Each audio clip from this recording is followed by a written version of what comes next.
నెటారి 2006 ముందు ఇది ఒక సాదా సీదమైన ప్రాంతం.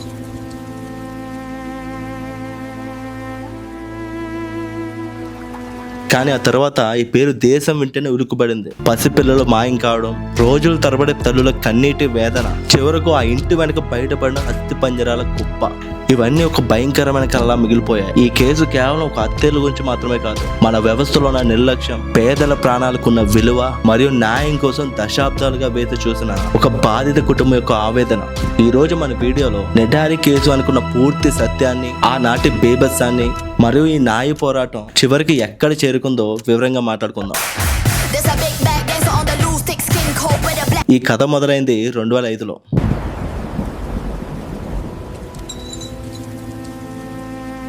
నోయిడాలోని నెటారిలో చిన్నపిల్లలు ఒక్కొక్కరుగా మాయమైపోతా ఉన్నారు. ఆ ప్రాంతంలోని నిరుపేద కుటుంబాల యొక్క పిల్లలు మాయమవుతూ ఉంటే తల్లిదండ్రులు పోలీస్ స్టేషన్ మెట్లెక్కారు. కానీ అప్పుడే ఆ పోలీసులు ఆ యొక్క కంప్లైంట్ని చెత్తబుట్టలో వేశారు. వాళ్ళు ఏం చెప్పారంటే పిల్లలు పారిపోయి ఉంటారు, ఇది ఒక మామూలు విషయం అని చెప్పుకుంటూ కేసులు తీసుకోవడానికి నిరాకరించేవాళ్ళు. ఆ నిర్లక్ష్యమే పదుల సంఖ్యలో చిన్నపిల్లల ప్రాణాలు బలైపోయాయి. పోలీసులు అప్రమత్తమై ఉంటే బహుశా ఆ చిన్నపిల్లలు రోజు బతుకుండేవాళ్ళేమో. కానీ వ్యవస్థ కళ్ళు తెచ్చేసరికి అప్పటికే జరగాల్సిన అనర్థం జరిగిపోయింది. డిసెంబర్ 2006.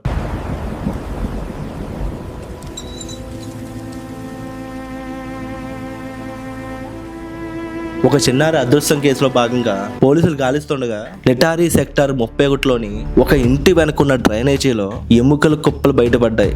ఆ ఇల్లే నెటారిలో ఉన్న D5. యజమాని మహీందర్ సింగ్, అక్కడ పనిచేసే వ్యక్తి సురేందర్ కోహ్లీని అరెస్ట్ చేసినప్పుడు అతను చెప్పిన విషయాలు వింటే ఎవరికైనా వెన్నులో ఉనికి పుడుతుంది. కిడ్నాప్లు, అత్యాచారం, హత్య, అంతేకాకుండా నరమాంస భక్షణ, అలాంటి భయంకరమైన ఆరోపణలు అతని మీద వచ్చాయి.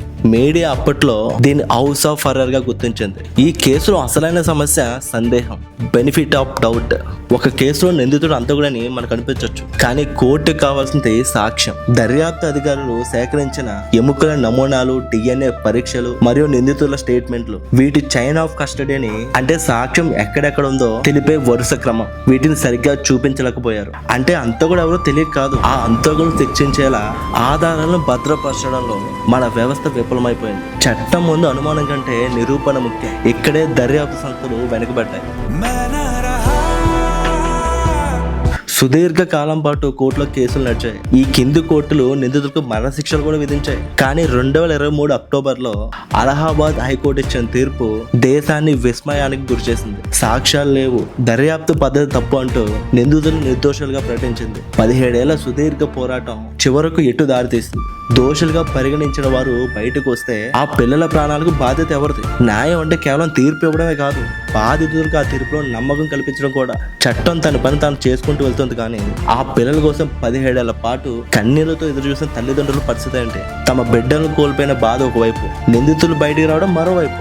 ఇది కదా అసలైన విషాదం. ఇంకో ముఖ్యమైన విషయం, ఆ ఇంటి పక్కనే ఎంతో మంది నివసిస్తున్నారు. ఇంతటి బేభత్సం జరుగుతున్నా పక్కింటి వారికి కానీ స్థానికులకు కానీ ఎందుకు తెలియలేదు? తెలిసినా ఎందుకు మౌనంగా ఉన్నారు? భయం వలన లేక బాధ్యత లేకపోవడం వలన? ఈ కేసు కేవలం చట్టం యొక్క వైఫల్యం మాత్రమే కాదు, మనుషుల మధ్య పెరుగుతున్న ఏపతికి కూడా ఒక నిదర్శనం. ఒక ఇన్ఫ్లుయెన్సర్గా, ఒక కంటెంట్ క్రియేటర్గా మిమ్మల్ని కోరేది ఒకటే, సమాజంలో ఏదైనా అనుమానాస్పదంగా అనిపిస్తే, ముఖ్యంగా పిల్లల విషయంలో ఇలా నిశ్శబ్దంగా ఉండకండి. మీ చుట్టుపక్కల ఏం జరుగుతుందో ఒకసారి గమనించండి. నెటారి కేసు మనకు నేర్పిన అతిపెద్ద పాఠం ఇదే, అప్రమత్తత.